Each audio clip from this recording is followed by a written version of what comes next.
Congratulations, my darling. This one looks hot. Just going to throw that out there. And I have some Eagles radio, which doesn't mean it's all Eagles, but it's going to be Eagles and then some. Hey, Billy. And so... Hey, bitch. I'm so glad you're back. Team Kobe, huh? I haven't read it yet, so don't blow it for me. I think if I remember Anina right, you both are both Team Kobe, so I'll just go the other one. That way I ain't gonna find nothing for you guys.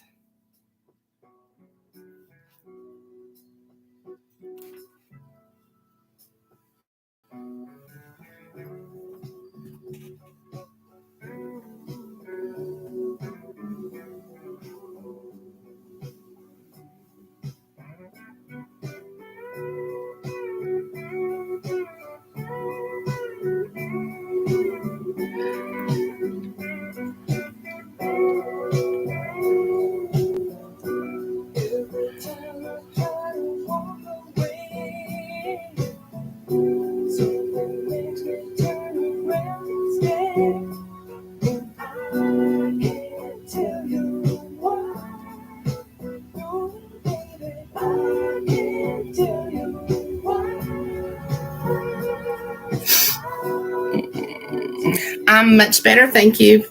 I ended up going back to the doctor yesterday. Yes, yesterday. Oh, I'm running together. Went back to the doctor yesterday. She gave me another round of antibiotics, but she gave me ciprofloxacin, whatever. It's like a really super strong antibiotic, and I'm not to exercise. Like that's going to happen. But the reason I can't exercise is because with this antibiotic, one of the side effects is tearing your tendons. And I talked to a girl who that actually happened to, so I know.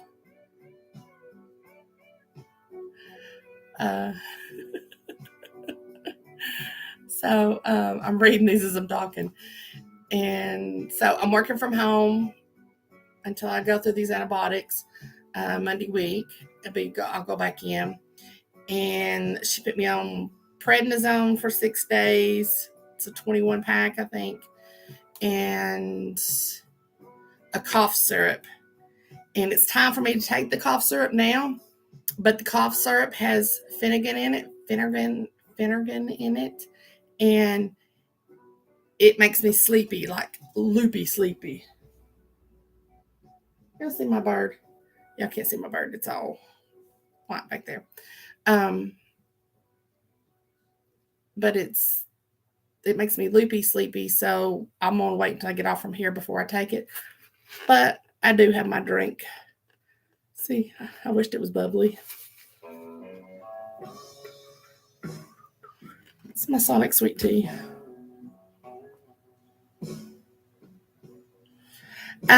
It could possibly be funny, or I could just like face plant right here on my keyboard. I don't know which would happen. So,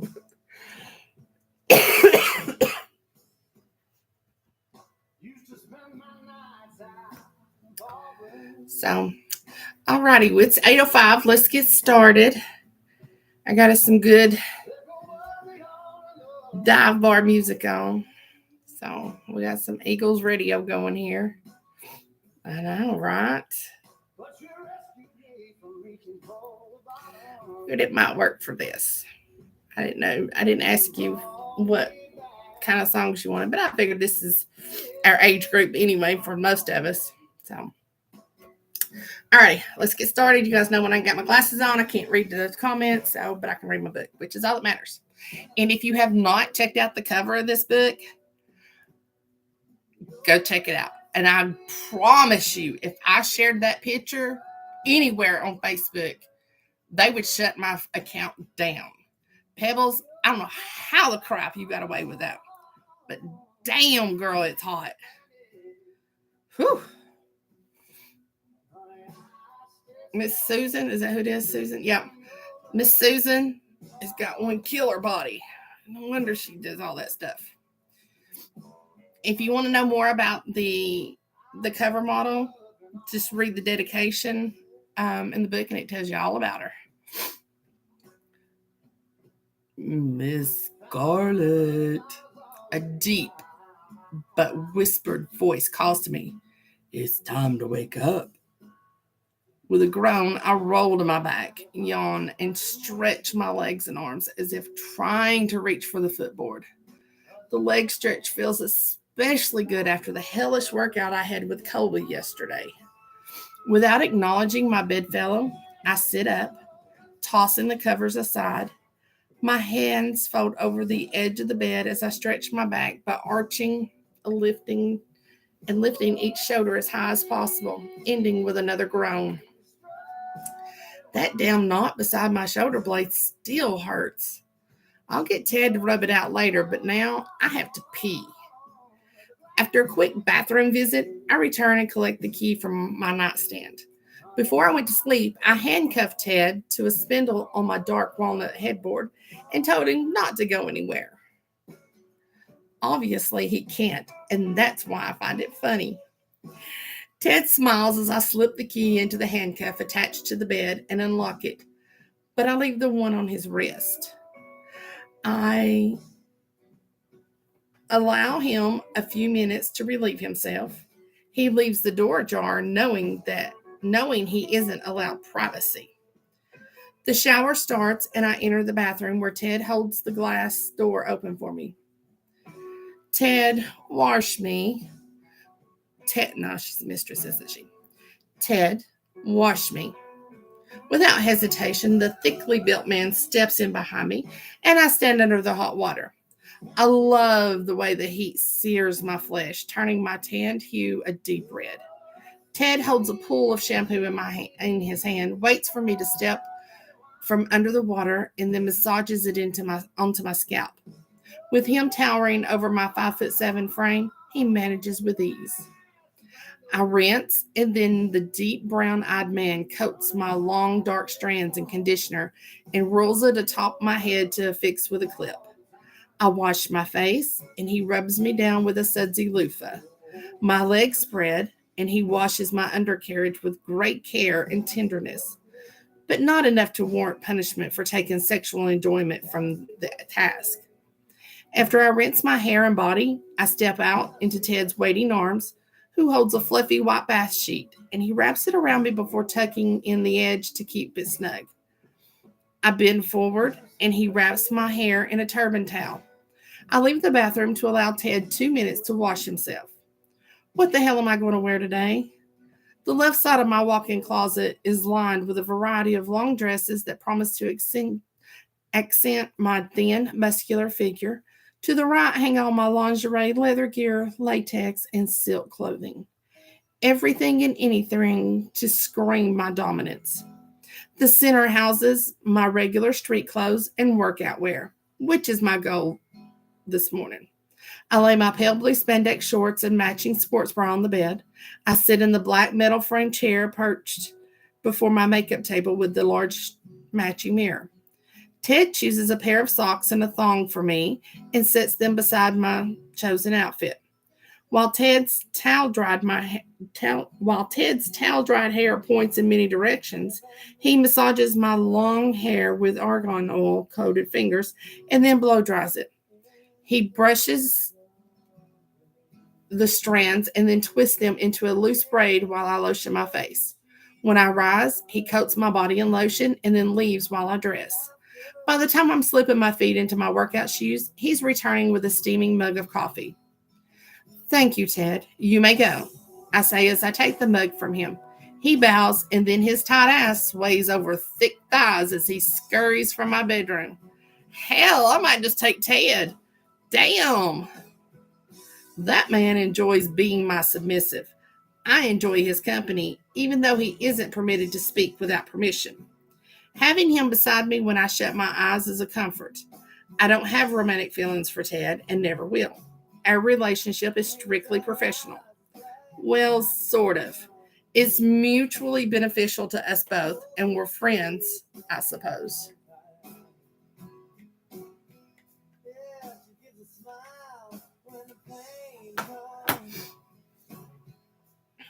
Ted visits 4 times a week: Tuesday, Wednesday, Friday, and Sunday, if I permit. He does whatever I ask, which is usually catering to me. He cooks and cleans, bathes me, dresses me when I tell him to, and remains on his hands and knees for me to use as a footrest when I watch television or read a book. The man's content to remain motionless for hours without complaint. All right, you guys can have Kobe. I want Ted. Forget you girls. I need a Ted in my life.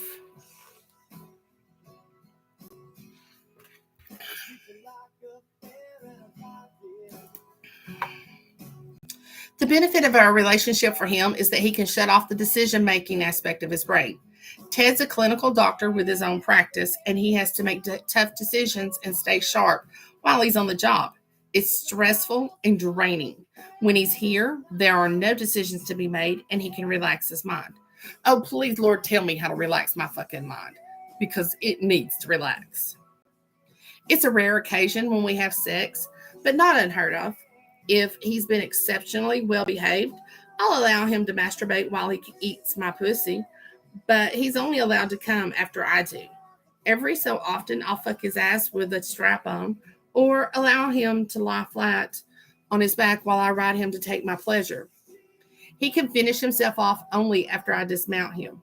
He isn't to touch me unless he asks permission first or I instruct him to. There are rules to be followed, and if he breaks them, he gets punished. Sometimes, when he's feeling frisky, he'll step out of line because he wants my attention, punishment, or both. My favorite punishment is to make him wear a cot cage with a weight attached while he stands at the end of the bed holding the metal footrest with his legs spread and a penny resting on his nose. He's forbidden to move. If he drops the penny, I add weight to the cage. The task is harder than you think. Damn, that's oh, ow. After a year ago, I left him for almost an hour. By the time I got back to him, his legs were shaking and he was crying. I felt bad and sat on my makeup chair with him on the floor so he could rest his head on my thighs and cry until he felt strong again. After that, I've kept a closer eye on the time. I hopped down the stairs to the open concept main floor with my braid bouncing against my back and head to the kitchen to get my protein drink and jug of cold water. The large windows lining the west wall of the loft reveal a sky lined with dark gray clouds, promising a hot, muggy day with showers. The grimness of it has me thankful I don't have to go outside today. My runners slap the hardwood floor as I tread down the hall, turn, and follow the glass wall to the entrance gap at the end. Through the glass, I watch Colby pull down on the weighted cable to work his latimus dorsi muscles. I refer to them as wings. Kobe is my best friend. He's also a dominant and understands the pressures and pleasures of his lifestyle. He's not my boyfriend, but he likes to say he is when people ask. The man is my best friend, nothing more. That's not to say he hasn't hounded me to push our relationship past that level. I simply have no use for the bullshit concept of love. Love is a useless emotion. It makes people do stupid things like marry, which gives your spouse half of your possessions should the relationship fail to live up to the hype. People have killed in the name of love. Thanks, but no thanks. Don't even get me started about cheating spouses. That happens way more often than their spouses know. Being alone and able to make my own choices without input from anyone else works well for me. I do what I want, when I want, and how I want. If people don't like it, they can fuck off. Hey, woman, you're late, Kobe teases as he eases the weights into their resting position. I set my water jug on the pewter-colored vinyl composition tile floor and then step onto the 10 by 10 midnight gray floor mat. My legs spread, shoulder width apart. With my fingers weaved together behind my back, I bend forward, allowing gravity to pull my arms for a good stretch. Damn, my legs are really feeling yesterday's workout. I'm not late. You're early. I stand and lunge side to side as I groan through the stretch. Kobe chuckles. Stiff. He rolls his right arm while he holds his shoulder and fails to restrain a wince. That's the shoulder he injured when a submissive passed out and he lunged to catch the man before he hit his head on the metal bench to his left. The man was bigger than him and had an epileptic seizure. Thankfully, my submissive, Dr. Ted, was here to tend to both men until the ambulance came to take them to the hospital. Ted hid in the next room until they left. The last thing he needs is to have the paramedics tell everyone at the hospital they saw him dressed in a gold half shirt, locked cock cage, and a collar with a charm that says bitch dangling from the front loop. The man who had the seizure was okay after a short stint in the hospital, but Kobe dislocated his shoulder. He had surgery to repair something, but he never wanted to talk about it. So I don't know the extent of the damage. Muggy days like today often make it ache, even though he's in a temperature controlled building. It ain't the temperature, it's the pressure. It's the pressure systems. Trust me. Kobe stands and comes to kiss my forehead. Good morning, beautiful. Good morning, Kobe. I don't know about you, but my thighs are feeling it today. I won't be working on legs for a week and certainly won't try to keep up with you. He laughs while I pull each arm across my chest. I twist and feel the stretch in my back too. So, what's on the agenda for today? He points at the dark gray floor mats and the two treadmills positioned side by side, facing one of the floor to ceiling 10-foot wide window panes. How about some yoga after a 20-minute run? I said no legs. I hiss and then groan when he points demandingly to the machines. You're a fucking asshole. Why did I give him full control over my workout schedule? He's a slave driver. It suits since he's dominant. Colby laughs. Hey, you asked me to whip your ass into shape, and unless you want me to actually whip your ass, get running. He pinches the corners of his hand towel and spins it until it's tight and then thwops it toward my ass, earning him the reward of my yelp, even though it doesn't make contact. It'll be a cold day in hell before I allow you to whip me, I say as the machine revs to life at a steady walking speed. Colby steps onto the second treadmill. He sets his speed, shrugs as he smiles, and says, a man can dream, can he? Yeah, I'll keep fucking dreaming. All right, you guys are talking too much. I gotta catch up.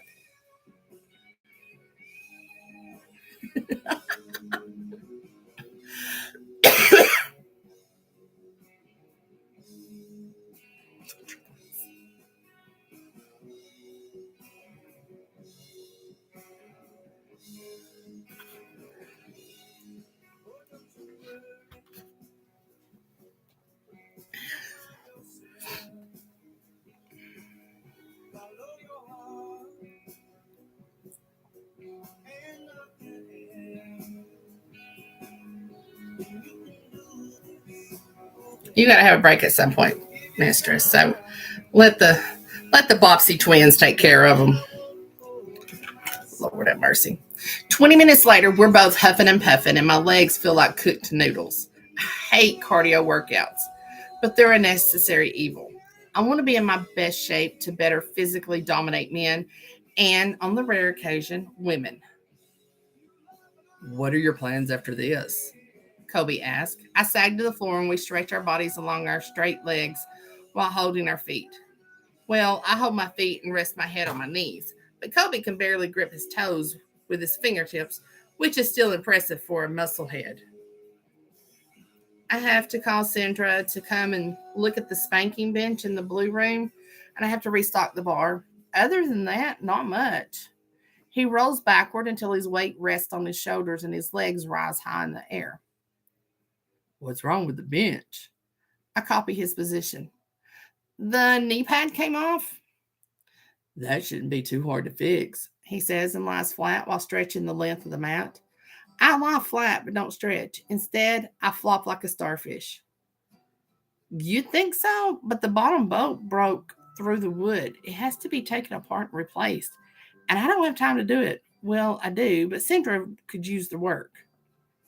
Colby sits up and crosses his legs in front of him. Oh, that's right. Her dog had emergency surgery because he choked on a bone or something, right? Yeah, he ate an entire beef knuckle. They came to learn he's allergic to beef and everything swelled inside him. The bone wouldn't pass into his stomach, so they had to go in and get it. He's doing okay now, but it was a major surgery and expensive.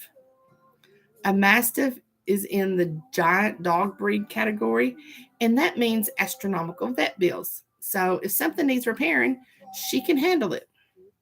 Besides, she does great work, and it saves me from having to do it. My brother and sister-in-law have an English Mastiff. Lord, he's not even a year old, and he's hugemus. But you got one or two, Pebbles. He grins and leans back on his hands. So what you're saying is that you have most of the day free? My apprehensive nod has him excited. Good. You can come shopping with me. I have to pick up some groceries and we can do some Christmas shopping. I scoff. I'd rather make a list and give it to Lana or buy everything online. You know how much I hate shopping for other people. He stands and rubs his glistening forehead with his towel and then his chest. I know, but you'll be with me, and we always have fun. With a sneer, I say, fine, I'll go, but I won't enjoy myself. Yes, you will, he says with a grin and offers me his hand, which I take, and he pulls me to my feet. As I pick up my water bottle and pop the top, I fire back. Fine, I'll go. There'd better not be a lot of walking after that. I point my water bottle at the treadmill and then lift my leg up and hold my knee to my chest. My groan has him snickering. The walk would do you good. It'll help you work out your aches. If you don't keep moving, you'll seize. He swats my ass when I turn to leave the gym. You can't resist a date with me, even if it means shopping, because you love me. I grimace over my shoulder and scoff. I tolerate you. I'll be ready in half an hour. Again, he laughs, but I wasn't joking. Not completely. He means a lot to me, and if he weren't in my life, I'd miss him terribly. I'd feel alone, even when socializing with my other friends. Colby is my best buddy. My hand presses to my stomach as I climb the stairs to my bedroom and watch Colby stride across the main floor toward his suite. Imagining him abandoning me carves an empty pit inside me that has me feeling nauseous. Give him some cough medicine. That'll help that nausea. Chapter 2. Soul sucker.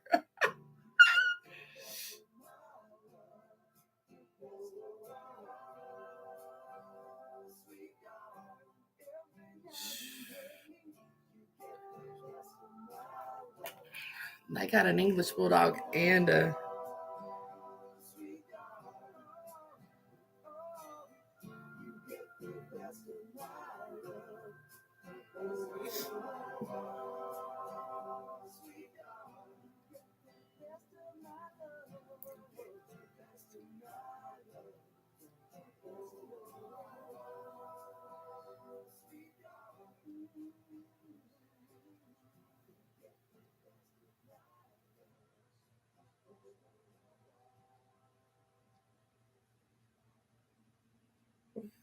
I thought if I could find a quick picture on Facebook, but usually I can.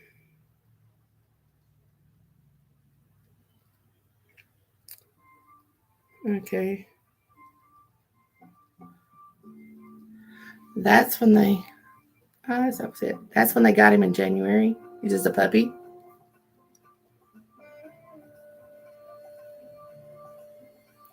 And oh wait a minute, that wasn't in January. When did they get him?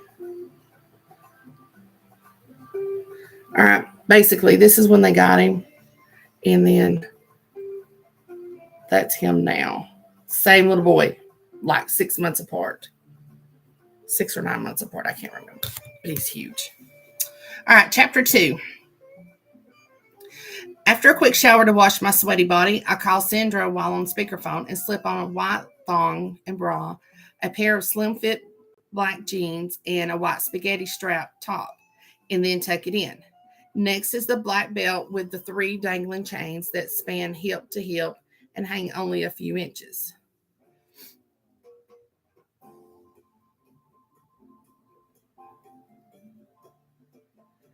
It's pretty and adds a sexy flair. My hair is pulled into a high ponytail before I apply a little pressed powder, eyeliner, blush, and lipstick. There's no need for mascara since my lashes were done last week. With my purse under my arm, I slip my feet into my short black 2-inch leather boots with the decorative gold studs on the sides. Kobe's sitting on the overstuffed C-shaped black leather sofa when I start down the stairs. He looks up as Marion, my housekeeper, passes me carrying a well-organized carry bucket of cleaning supplies. She smiles and whispers, "Good morning, Miss Scarlet." "Good morning, Marion," I reply back with a smile. "Colby's dragging me out shopping for Christmas gifts." I roll my eyes, but I call Sandra to come fix something in the blue room. "I'll let her in when she arrives," she says, and continues up the stairs. Knowing how much I hate shopping, she giggles and teases, "Enjoy your shopping trip." While suppressing a laugh, I snap back, "Don't be a smartass." She replies, "If I don't offer smartass comments, you think I wasn't feeling well." My head tips and my eyes widen. "That's true. Well, get back to work. I'm not paying you to sass back to me." We both smile as we continue our opposite directions on the stairs. Colby stands in front of me and pinches my chin with his thumb and forefinger, as he often does. His blue eyes take me in as his deep voice praises me. "You look sexy as fuck. The workouts are doing you justice." My eyes roll and he releases my chin. "Are you ready to go?" With a nod, I step around him and push the heavy glass door open. We take his black luxury SUV I gifted him for his birthday last year. The car he was driving was 20 years old at least, rusted almost to the frame, and it dog-tracked from a rear-end collision some years ago. It wasn't safe, and I worried. The SUV is one of the safest on the road today. For a week, he refused to take the key and argued with me. He finally accepted the gift when I expressed my concerns for his safety and faked being on the verge of tears. I had to admit I didn't want him to die. He wanted me to say I'll love him forever, but he knows I never will.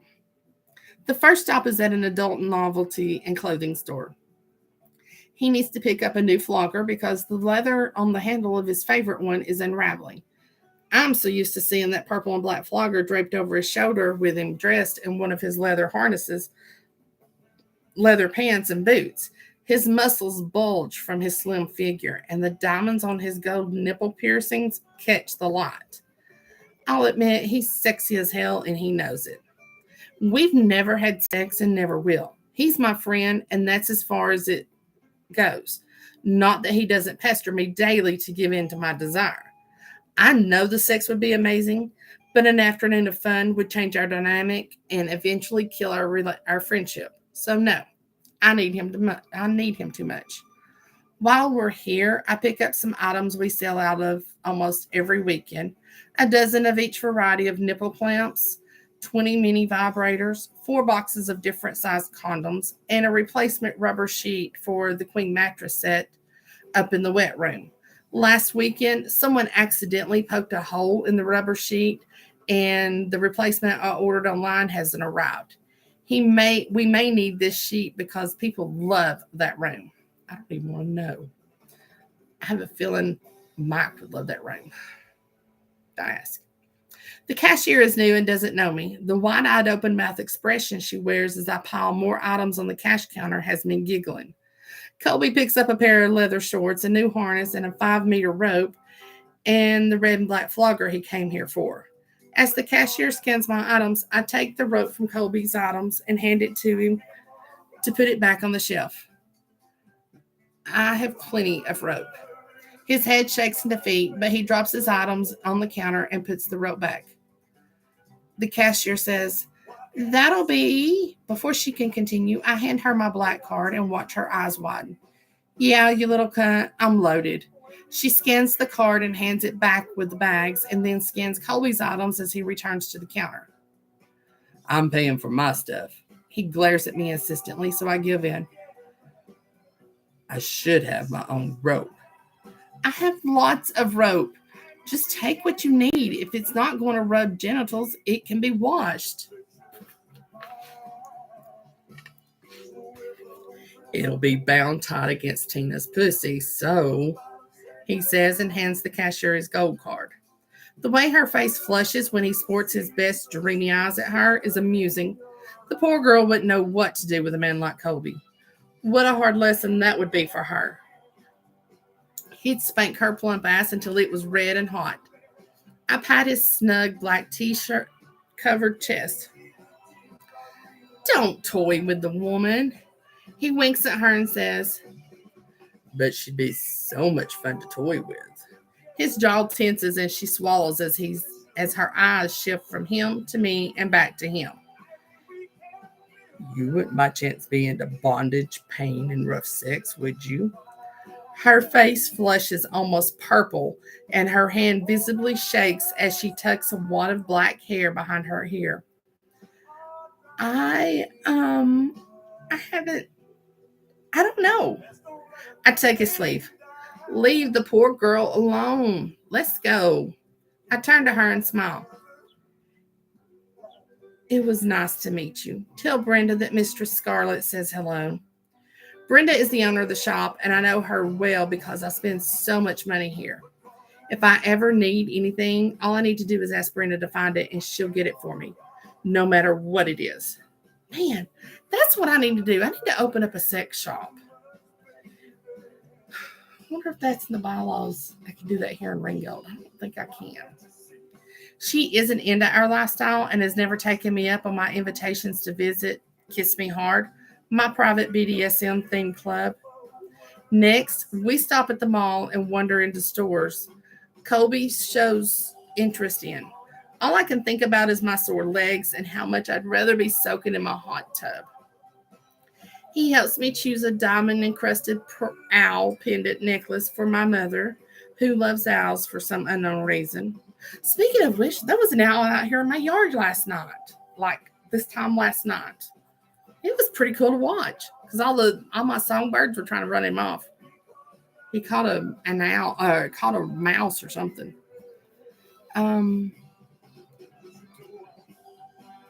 For my father, I buy a sailing vessel in a bottle. The store's owner said it's a well-known ship among enthusiasts. Unlike me, my father's quite knowledgeable about these things. I've already purchased a warm winter coat for Marion. I saw the one she wore last year. It didn't look warm enough, and winter is on its way. Since Sindra is a member of the club, I buy her a black leather harness with a fat dildo and a pair of tall leather boots with a 3-inch heel. I've never seen her in high heels. Her long legs would look great in them. It doesn't matter if she never wears the boots, but it'll be fun if she does. Lana, my assistant, and I have no idea what I'm going to get. Lana is my assistant, and I have no idea what I'm going to get her. It's a toss-up between a year's worth of spa treatments and a year's worth of hair care products and salon visits, or vacation, which she desperately needs. She does a lot for me, and I appreciate her efforts.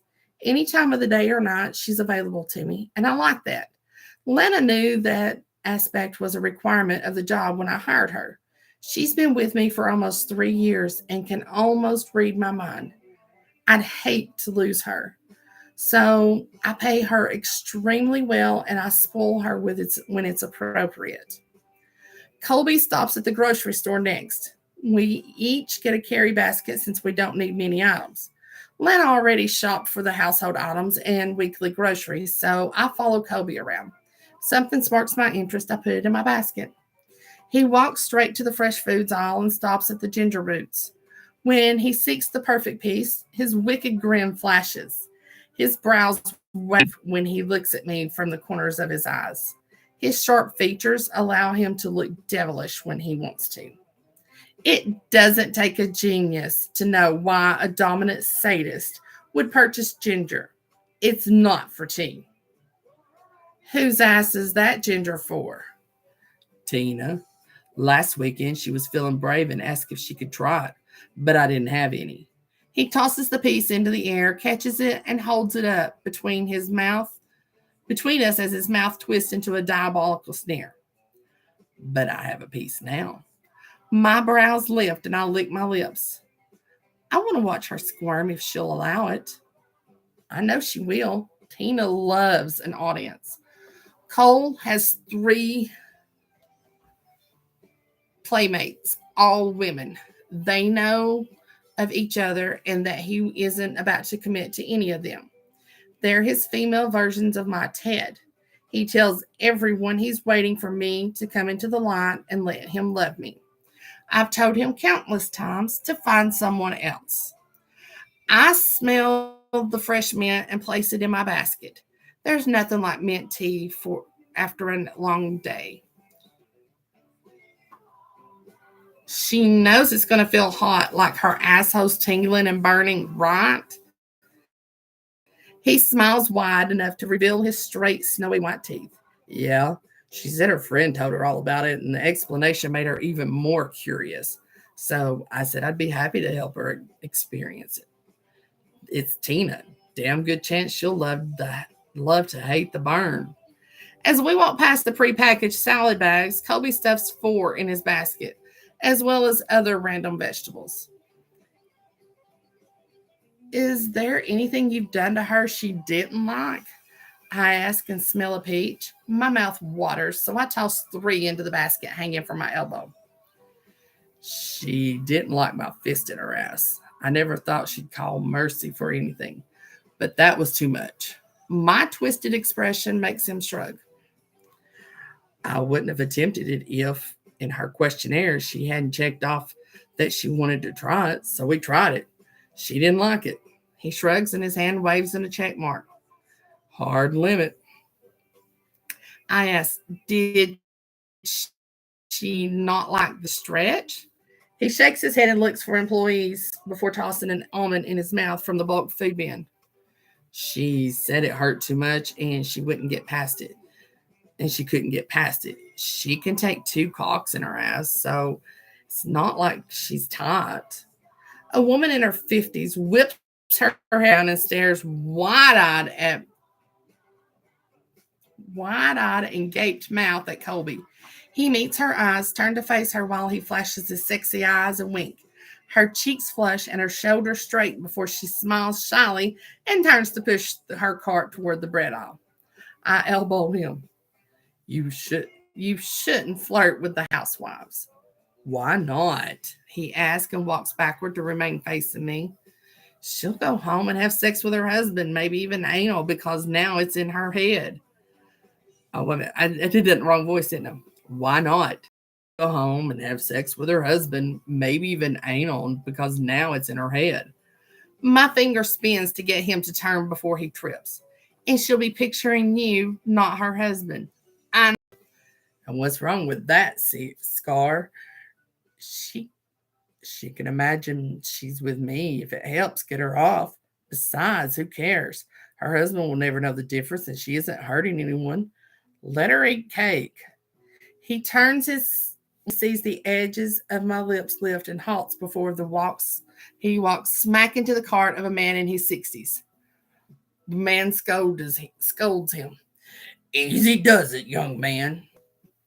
Colby apologizes, then bumps his elbow against my shoulder when I laugh. He says, you were going to let me walk into that man. Absolutely, I reply and toss a box of tampons at him. Cole slaps the box wildly, hoping to catch it, but it falls to the floor despite his efforts. He picks it up and tosses it into my basket. We pay while the man in line behind me doesn't stop talking to me, no matter how many times I try to end the conversation by turning my back to him. He goes on about nothing remotely interesting to me, but it is to him. It's obvious he finds me attractive by the way his eyes continue sizing me up. Colby finds my annoyance humorous.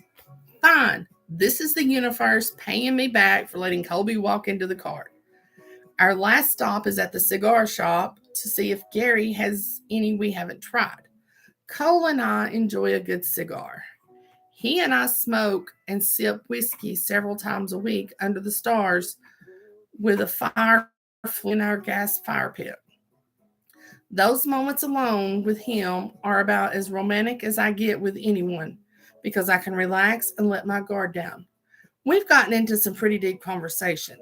He's the one person I can be myself with. It's just me and he's just Cole. Pebbles, I think this is the longest book that you've ever written. Usually by now I've already read like 6 chapters or the book. Not that I'm complaining. Chapter 3. It's 10 minutes past 4 when he arrives home. When we arrive home. There's plenty of time to get myself ready and set up the bar and playrooms for the 6 o'clock opening. Sandra has fixed the spanking bench and Lana's downstairs in the club setting up for me. Along with taking care of my needs, Lana tends to the little things that keep the club running smoothly. I'm not exactly the most reliable person. Lana keeps me on schedule. She has a list of what needs to be ordered for the bar and playrooms, and she shops for clothing and other items needed that haven't been picked up with the general groceries, which is Marion's task. Lana's almost exactly my size, which is convenient. When I don't have time, she shops for outfits I require for special events. What more could I ask for an assistant? I need an assist. I need a Lana too, please. Can I have a Lana and a Ted? And a Colby? Because I just need my old best friend that I don't have to have sex with. I'll let Nina and Liberty. I don't even know what to call you more. That's the reason I start calling you bitch. I'll let Nina and bitch take turns with him, but can I have him the rest of the time? I've decided to give Lana a 2-week vacation for 2 in Baja at a private resort for Christmas. Hopefully I can manage without her for that long. I dress in a tight red mesh long sleeve shirt and a red leather skirt decorated with suspenders wide enough to cover my nipples. My 3-inch red heels have silver studs up the back to match the stiletto heel. My hair is brushed and left to hang naturally, and my makeup is sparingly applied, aside from my deep pink lipstick.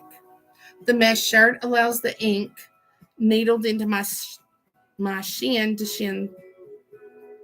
Needled. All right. I think there's a typo here. It reads, the mesh shirt allows the ink needled into my shin to shine through. Okay, maybe I was reading it wrong.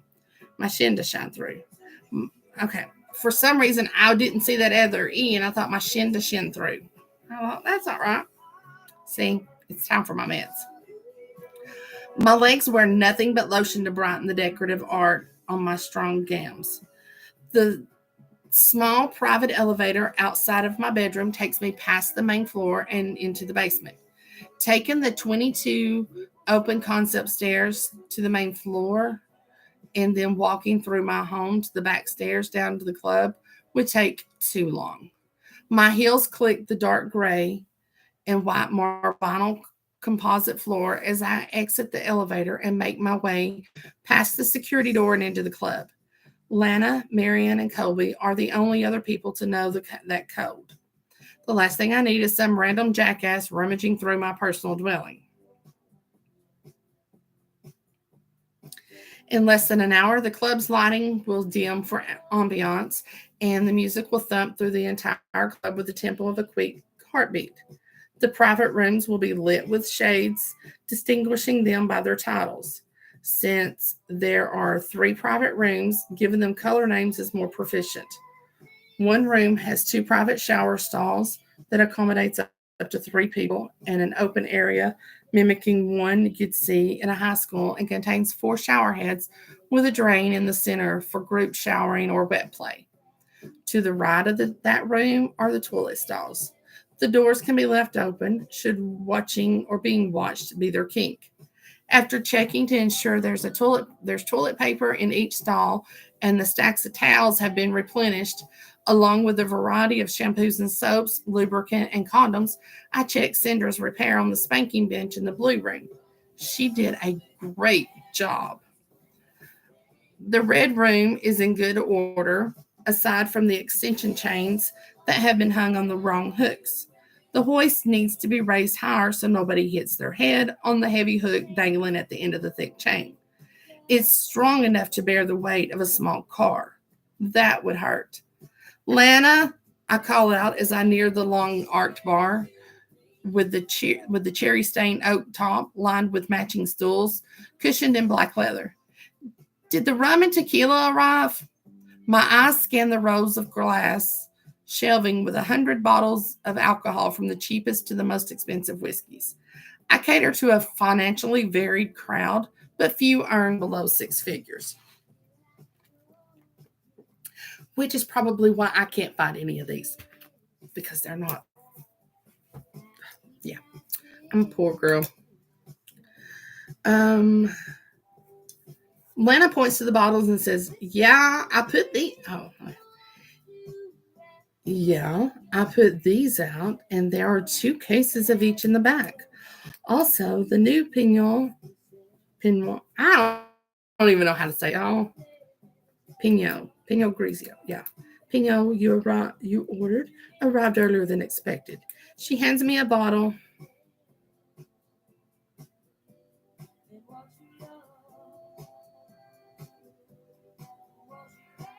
I'm about to give out.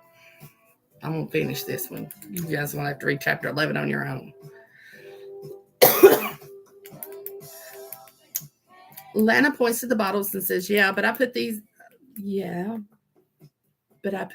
out, and there are 2 cases of each in the back. Also, the new Pinot you ordered arrived earlier than expected." She hands me a bottle and turns to get a screw to pop the cork. "That was quick. Did you taste it?" I asked and read the label. "Not yet. I was waiting for you." Lana hands me the opener, so I twist it into the cork and pull it free with a pop. She sets out 2 glasses and I pour. "I claimed the new nipple clamps and other merchandise you brought today. There's still several items on display, so I put most of them in the drawer." There isn't an actual store, not in the common sense. People can buy sex toys, whips, condoms, lube, and many other sexual aids, but they don't pay in cash. My staff scan their purchases and the member signs their name with a stylus.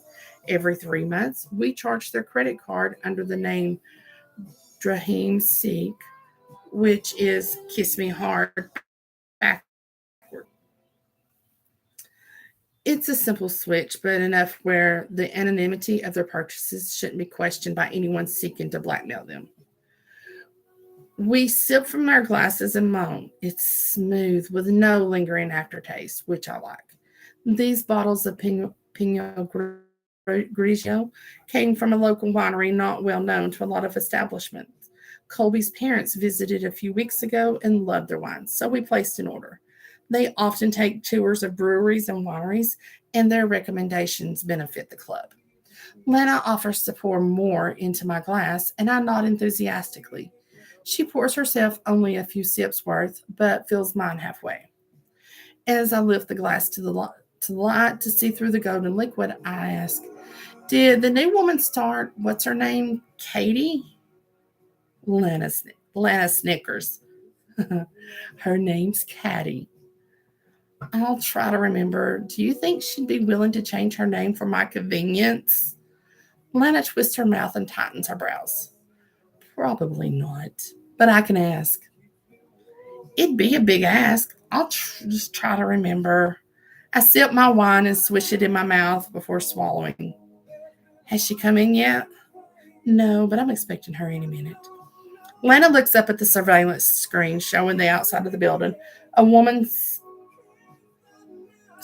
a woman is standing at the employee door and looks nervous. Speaking of, my hand waves and around the bar with my glass in hand. Don't stop what you're doing. I'll let her in. There are a few things I have to go over with her anyway. My staff is paid very well. I expect them to follow a certain code of ethics, adhere to my rules, and keep their mouths shut. But about what happens here? Their hiring depends upon them signing an NDA or a non-disclosure agreement before they ever set foot in my club. The last thing we need is a high-profile member's name splashed in the tabloids. I push the door open after punching in the lock code and welcome the smiling, tall brunette with dark brown eyes and pouty lips. She waits while I ensure the door is closed. First instruction, always make sure this door is closed. If you go outside, make sure someone knows you're going so they can let you back in. Her soft voice asks, I won't have a key or the code. My laugh takes her back. No, nobody gets the code outside of my most trusted employees. Same goes for all the locked doors. If you're here long enough and earn my trust, you might be given the codes, but don't count on it. She follows me as I take her to the staff locker room. This door is to stay locked at all times. This code you can have. It's simply our address, 45834. This room is the only room inside the club that's recorded 24 hours a day. Only myself, Colby, and my personal assistant have access to the recordings. If you're sensitive about undressing, you can use the change room for privacy. She puts her things in a locker and shuts the door. I tell her she can bring in a lock if she chooses, but doesn't have to since the room is under video surveillance. Before we exit the changing room, I point to a sign on the back door. You were given a list of rules when you were hired and told to memorize them. I form that as more of a question, to which she nods. If you forget something, they're listed here for your convenience. Break a rule and you're out. No excuses. Can you read them aloud? Her dark brown eyes skirt from the list to me and back to the list. The rules are: 1, never fraternize, I hate that word, fraternize with the guest. 2, never be alone in a room with a guest. 3, never touch the guest. 4, never stare at the guest. 5, never steal anything. 6, never drink on the job. 7, never do drugs on the job. 8, must wear a clean uniform. 9, arrive 10 minutes before shift starts. 10, leave within 10 minutes after shift ends. 11, tips are to be shared among the staff. 12, be kind to the clientele, but don't flirt. 13, no phones, cameras, or recording devices beyond this point. She pauses and her eyes drop to my cleavage and then jolt back to meet my eyes.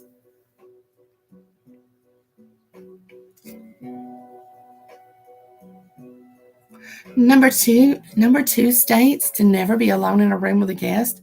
What if they ask me to bring a drink into one of the private rooms? Do I bring another staff member with me? No, but you must leave the door open.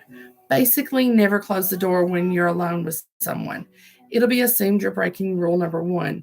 There's a lot of money to be had by shaking down one of our members or doing sexual favors for money. But if I ever catch that, you'll be out on your ass before you can blink. even after hours. You're forbidden to meet with members. As part of my staff, you're to remain anonymous and barely noticed as you move about doing your duties, unless you are to assist them with acquiring a drink or other purchase. Her hands rest on her thin hips while her head nods. I'm here to make money. I have a baby daughter at home and desperately need this job. The hours can't be beat for the money I'll be making. There's no way I'm going to throw away this opportunity for a chance of hitting it rich on some scam. And I'm nobody's prostitute, so you don't have to worry about anything sinister with me. We did research on you. I know you have a daughter. You live with your father because your baby's daddy passed away from a rare cancer before she was born. I'm very sorry he passed. Maybe I shouldn't have said anything because her head drops and she clears her throat as if fighting back the urge to cry. Let me introduce you to Lana. If you have any questions the other staff can't answer, go to her. If you can't find her and I'm not busy, come to me. Caddy's tall with long, slim legs and has no problem keeping up to me. I lead the way down the wide burgundy painted hallway, past the private rooms and coves set up with BDSM furniture, sofas, and beds, and into the general social area where the bar is the main focus in the center of the large room. Placed around the club are 3 black, 2 red, and 2 white leather sofas. Spanking benches and other body restricting apparatuses are randomly positioned for the immediate and necessary punishment of a misbehaving submissive, or simply for a public scene to entertain the club members. Some people love to be watched. With Caddy under Lana's watchful eye, I'm free to finish inspecting the club as the remaining 4 serving staff members arrive in their snug black pants and either a feminine or masculine white dress shirt topped off with a black bow tie. They can wear their hair and makeup however they want, but their shoes must be black, and I don't care if they wear runners or heels as long as they don't look like a newborn giraffe when they walk in their heels. There we go. That gets you to chapter 4 and the end of my voice. And where the crap did I put my glasses? Shit balls, where'd they go?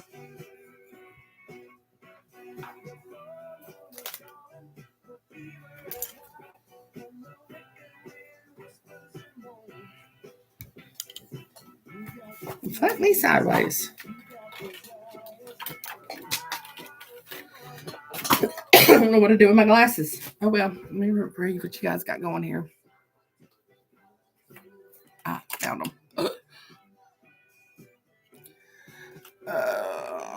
Pinot Grigio is enunciated with Pinot Grigio. Yeah, I know.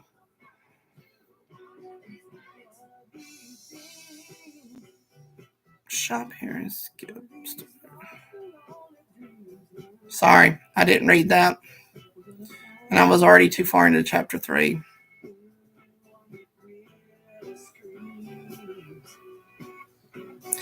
I have to admit, this is so by far my favorite so far of yours.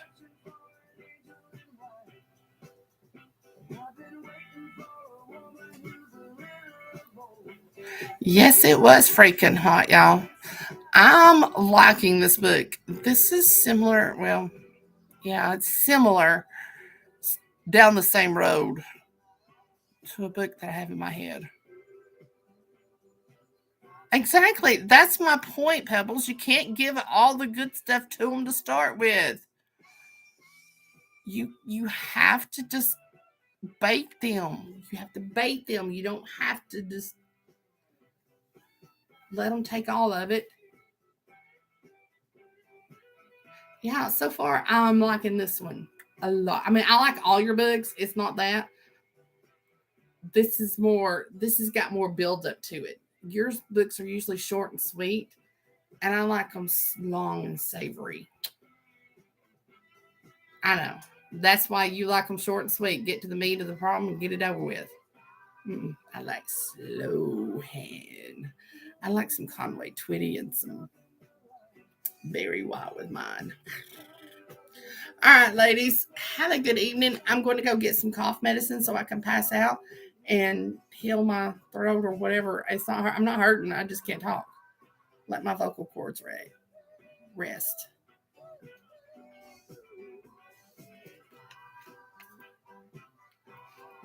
You all have a wonderful weekend. I have no clue what I'm doing this weekend. Resting because I can't do any kind of. I don't want to pull my.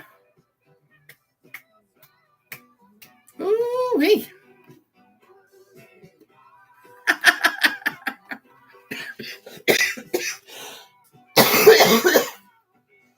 yeah, that got me.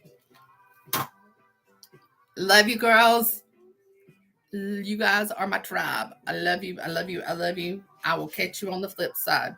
Happy reading.